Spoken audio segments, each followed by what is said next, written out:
Hello. It doesn't translate to Welcome. I can wait. No worries. Okay. Lana. Hi, I'm Lana. Yes, I'm Lana, and I'm the CEO of PayZen. We believe that every sale should be an opportunity, not a struggle. However, for many small and medium-sized businesses in Georgia, the reality is quite different. Merchants have to manage multiple POS terminals simply because each bank requires its own machine. It's costly, it's inefficient, and it's slightly outdated, let's be real. Okay? Because of that, merchants are left with two options only. Either operate with a single terminal and accept payments and pay higher transaction fees, or accept payments through their personal accounts and risk getting fined, which doesn't really sound appealing.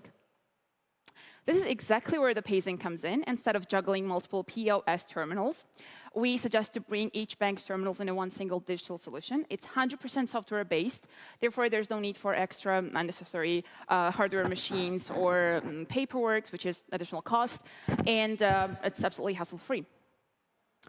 Merchants just have to download the app, register, and onboard themselves under 3 minutes only. Choose the bank, set the amount they want to receive, and you get yourself a payment. As easy as it is. Our business model is also relatively straightforward. We obviously earn small percentage per transaction. On top of that, we provide some extra services, such as instant payment, dedicated customer support, and financial analytics, most importantly. Our white label provides additional stream of income, of course. So we launched our MVP in June 2025, and up until today, we already have 126 merchants waitlisted. We plan to go fully live at the end of 2025. And in 2026, we plan to add some additional services, features such as link-based payments, PayZen digital wallet, and PayZen digital card, expanding our market offerings, of course. Speaking of market, after having established strong presence in Georgia, we obviously plan to expand and penetrate into the region, within the region, Armenia, Azerbaijan, and Turkey, where the pain points remain acute and the market is ripe for innovation, I would say. So by the end of 2025, we plan to have 150 active merchants, generating revenue of $27,000 USD. And in 2026, after having established a few more features, we plan to grow the revenue. Customer acquisition cost at the very moment is $15 USD, and the lifetime value goes up to $550. What sets us apart from our competitors is that we provide what we like to call all-in-one bundle, holistic service and package, along with the seamless onboarding. And the dream team consists of 4 Wonder Women, bringing their knowledge, expertise, and experience from financial analysis, banking, NFC, secure payments, and marketing. Thank you so much for your attention, and I look forward to your questions. Okay, thank you. Where are the other Wonder Women? The other women are supporting online. They're working. Or building the business. They're working. They're working, yeah, developing the product. So what's the hardware on the other side? Well, the alternative, it's very, thank you for bringing that up, because apparently it's not very common worldwide.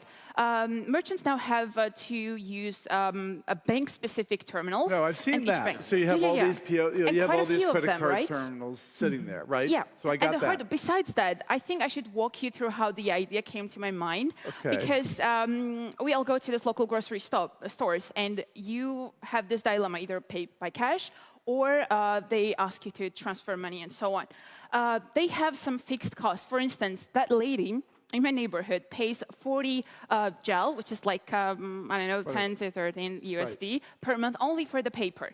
And besides that, they have like fixed costs for, I don't know, just to have those terminals on place. Okay. So these are the hardwares we're talking about, POS terminals. And no, in your model. In our model, you want to get rid of that. Device. What's the hardware on your model?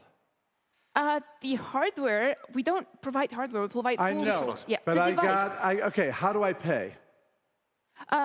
So exactly the same way as you would pay in a local store, you would just, with the NFC payment, near-field communication, you would just, you see and perceive this device, your phone, so the merchant has hardware, right? No, I think I might have not described it properly. The thing is that in your device, doesn't matter whether it's Android or iOS, you download the app, PayZen. And as a merchant, you already have like access to all the bank's terminals. And with that, you just allow your customers to pay. Exactly the same way as they would pay in the park. It's like sending a Venmo, I think. Okay. Is it really? Okay, so it's the Venmo approach rather than the tap and pay. It's not a tap and pay. You go in your app, right? So you go. It's not Google Pay. It's not Apple Pay. But we accept Google and Apple Pay. Pardon? I'm sorry. Could you please elaborate a bit more, because I'm afraid there's we've confusion. seen all over the world these different approaches to payment. Some of which are NFC. Yeah. And then some of which are QR code. Yeah. Okay. But somehow I walk up to the cash register, right? And I pull out my app. And then I scan a QR code, or how do I connect? How do I connect with the merchant? So there's no need to scan the QR code or anything. You just get your phone, whichever you use, Android, Apple. You tap on the preferred bank account with whom you want to pay. Okay. It can be physical bank, or it can be like Apple Wallet or something like that. Right. And you just tap. I tap? Yeah. I tap what? What? Yeah, tap what? On the device of the merchant owner, on the phone. Okay, so you're saying every merchant already has a NFC payment system? No, it's in their phone. No, they download the app. It's in the merchant's phone? Yeah. In the merchant's phone. There's no need for extra hardware. This is our winning point, so you're I would say. assuming the merchant, the idea is that the cashier has a smartphone that they're using to receive payments. Yes. So that's the device. That's the device. Hardware. That's the hardware on the merchant side. Yes. But literally a device like this, literally a phone. Any advice, either Android or iOS, could be used for that. We're talking about the mobile application, right? Okay.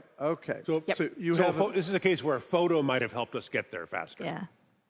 Because we were expecting that there was some sort of a hardware device that had to go onto the merchant's phone. We don't. Right. Yeah, no, but that's now not the case. Now we're there. I'm just saying that that's feedback for you is that so it was slightly vague, is that you would say? some old dumb white guys had a hard time understanding that. I'm so sorry. That's a very good point. I'll work on improving that. Sorry. I can't argue with that. Doesn't mean that I agree, though. All right, okay, guys. Marvin says accurate. So Marvin is sitting here saying, Bill, it was obvious that the cashier is using their smartphone. Is that what you were thinking? Really? I was thinking Bob. See, shots fired now. So I hope it's a bit more clear now. Joke. Okay, sorry. No worries. So what are you trying to solve here? Like, you mentioned about paper costs and all that. What? That's... Again, go ahead. Yeah. So the problem that we're solving, I would have like two main points that we're solving here. First of all, the merchants are now kind of in a very difficult situation, confusing situation, and let's just ignore the cost-wise what problems they are facing.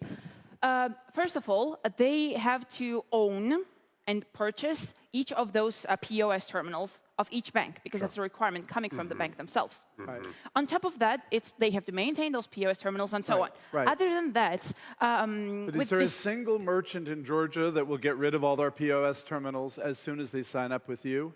No. I would say that's more like a gradual process. Right. But most definitely it's gonna they will. take years before they're going to get rid of all of their terminals. But at the same time, if I may add to that, we're not targeting the big businesses. We're targeting small and medium-sized merchants. Who are going to take even longer, because their customers are going to be less sophisticated, aren't they?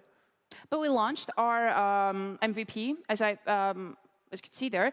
However, the thing is that they really see the need for such device and for such alternative, instead of having those excessive amount of POS desks. So they're going to turn away customers who don't have your app, instead of leaving the point-of-sale terminals in place for those customers who are used to those point-of-sale terminals, right? We believe that those terminals could successfully be replaced by our app. Okay, so then I'm a customer that's used to using the Bank of Georgia point-of-sale terminal, right? Is that, I don't know if that's a tap and pay terminal or not, or if it's a credit card terminal or whatever it is, but So I walk in and you tell me, you're the merchant, you tell me, hey, Bill, I got a new way for you to pay. And then what? To accept the payments for those. Yes, because it's not just, they cannot solely Do I download your app? Yeah. You Okay. can download the app. Okay. It's not that they cannot solely have Bank of Georgia. In that case, they're doomed to pay higher transaction fees within. No, I'm assuming they got 6 terminals. Yeah. But I usually use the Bank of Georgia. I'm a customer, and I usually use the Bank of Georgia terminal, right? Yeah. So I walk in the store, and you say, hey, Bill, don't do that anymore. I want you to do this thing, right? You're the merchant. You're going to try to convince me to stop using the point-of-sale terminal, right? Yeah, but the point is that for a customer, it makes zero difference. They pay exactly, they're not charged on top of that. Like, there's no additional charge for customers. It doesn't make... I understand, but I still have to do something different. You have to download the app, right? Is that right? Is that what you're saying? I have to download the app. Yeah. And then I have to configure it, right? As a merchant. Right, and merchant. I've got a... As a merchant, but the customer does not... No, need to as a download. customer. As a customer. Pretend you're the merchant. He's So the the customer customer. doesn't do anything. So the customer does not need to download the Customer does PayZen app. not need. The customer it's- see... Okay, gotcha. I'm sorry, do you want to add something? Yeah, no. Yeah, go ahead. the customer does not need to download any app or register on board anywhere else. Okay. It's just the merchant. On merchant Gotcha. side, Okay. when everything is taken care of, we are just providing alternative for those local POS terminals. That's it. Gotcha. Customer needs no extra effort or whatsoever. I still don't believe you, all right? I walk into the store, Yeah. and I want to pay. And I pick up whatever I pick up. Yeah. And I want to pay for it. Yep. Okay? So I've got... Get out your what? credit card. I pull out my credit... I don't know. How do I pay for it? What do I do? So, merchant pulls up this his or her device, So and then you just tap on it. The cashier hands me their smartphone. Yeah. And then These what are do I her have own- to do? I type in my social security number? No, What? no. No. Why? No, absolutely not, because they see those the devices that the merchants own, phone, whatever, as just an alternative for those. We would have a license, of course, and according to the regulations, we are fully aligned and compliant with all the regulations in the primary market that we are targeting. Good. So once we have those licenses and once we are like fully eligible and entitled to provide alternatives, there would be no issue whatsoever. Understood. This is the decision and the conclusion we can draw based on our MVP. So, Right. so There has just to been- build on that, so Do you know how I pay? no. So when you go in, so he goes in. Well, I'm going to buy a cup of coffee. So I want to pay for it. I go back up to the cash register station, and that merchant says, "Here's your coffee plus da da da." What do I do? Do I approve? Do I hit a button on their phone? I think I need to And then visualize do I it. You get a just your phone. receipt? And then Sorry, I keep jumping in. Yeah, so I'm a consumer. Okay, let's Okay, do it I've that got way. your app. You're the Yeah. customer, I'm I'm the the customer. merchant. Yeah. Okay? Keep it very simple, okay? So Is it what obvious? what do you do? So you pull up your phone, you go into your app, right? As a merchant. PayZen app, Yeah. and then you pick and choose what? As a customer? No, yes, you as a As a customer. customer, No, as you a customer, don't. there's no need for me to have the app. You This don't is the even know whole she point. exists as a But as a customer. merchant, as a business owner, he already has the application downloaded and uses it as an alternative. Okay, Right. got it. Fully I got software that. We got that. alternative. We Yeah. understand that. Yeah. We understand. The Okay. customer is paying with anything with the Like with the- Square. Apple Pay. With Apple Pay, Google Pay, Yes, whatever, Square. or the physical Okay, card. I think this Square. is Anything what, but That's what you're cash. saying. Anything but this is my cash. take here. Like in US right now, it's so simple. I love what we have in US, especially like you have a screen in front of you. Like, you know, you don't need to enter it. Yeah, exactly. And you just tap it, palm, whatever. Like so many different ways. It's so easy.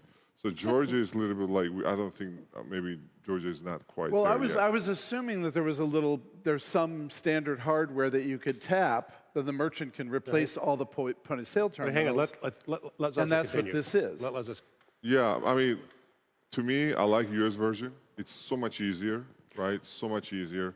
Where I don't like somebody behind the desk doesn't have to like hand the phone all the time. Everything is already assembled in front of you. There's no contact, you know. Sales guy does his own thing. You just like pay, gone, like Yep. seconds, right? This is the reason why we have those alternatives. These are our alternatives, but we don't really like to call them competitors because we are going to develop exactly the same model. For instance, you're referring to the US case. For Square, we have something that Square does not necessarily developed yet, which is built-in wallet. This is something we plan to add in 2026, for instance. Right. We have seamless onboarding, and we provide exactly the same. Process-wise, I think the confusion is coming from the situation that Georgian market, and in the region as well, it's very peculiar and very specific, I would say, because you don't really see this in many other foreign countries when you are, like, I don't know, facing multiple POS terminals, and you have to choose between and like navigate between all those things. And for merchants, what we have not conducted any focus groups, but we've talked the team members with those little you deserve more owners. time. So can you go into the page where it is right now? What's happening right now? Is it how many customers? You have customers? You have traction? Yeah, we already have 126. That's we're talking about from the MVP launched in July. And in 1 month already, we have 126 I merchants. saw that was a wait list. Did I see it? Does it say wait list or did it say? They are waitlisted, yes. Okay. Yes. All right. And What's this we sound like? went a bit humble here because at the end of 2025, we plan to have a merchant base of 150. And then with the emergence and introduction of new features, obviously it will grow and the revenue will grow accordingly. And the acquisition cost will decrease once the brand establishes itself. I hope it's a bit clear now. Okay. Does All it right. make I know sense? we went way long, but thank you for your patience. So I think part of what we learned here is that for an American audience, we didn't really understand the fundamental problem to be solved, right? Because it's different in different places around the world. And so I think that's part of what maybe hopefully you learned is that the situation in Georgia and in many other parts of the world with regard to how payments are made, right, is different than it is in the U.S. And in this case, you've got a panel of U.S.-based people. I should have made it more clear. Yeah, so I think it took us a long time to really understand the problem to be solved and why perhaps that's different in some geographies than it is in others. Yep. The neighbor countries, so was it Armenia, Azerbaijan and Turkey at the later stage because Turkey is a larger market. Yeah. But do they have the same issue? I'm not in Turkey. I've not been to Azerbaijan, Armenia, but Turkey is just like in U.S. They don't have multiple. What they do? In Armenia and do. Azerbaijan, what I can confidently say, they're facing exactly the same issues because I've been in both countries and I was like, I had to make the tough decisions. But again, the merchants were facing the same. As for Turkey, the pain point here is that it's also coming from the smaller merchants. We're not talking about big supermarkets and so on. For smaller merchants who are still more prone to cashless payment, however, that trend is also changing. For instance, in Georgia last year, and same in Turkey, with the slight difference, it was 49% of this POS terminal NFC payment usage. So it is becoming, and what works well for us is that those jurisdictions are pushing hard for the cashless payments and the NFC environment. So that's. So there are already competitors out ahead of you in Turkey. Is that what you're saying? I wouldn't say that there are competitors who are targeting the smaller merchants. Okay. Isn't Square doing that? Square, the thing is that Square and those other competitors we've mentioned are more prone to more mature and more Western and more, Square was for bigger markets. Yeah. It was a different, However, it wasn't a tap world. It's still slightly underdeveloped in Georgia, and we're taking advantage of that. Okay. If that makes sense. All Nice right. job. Okay, Lena, Nice job. Thank you for your time. All right.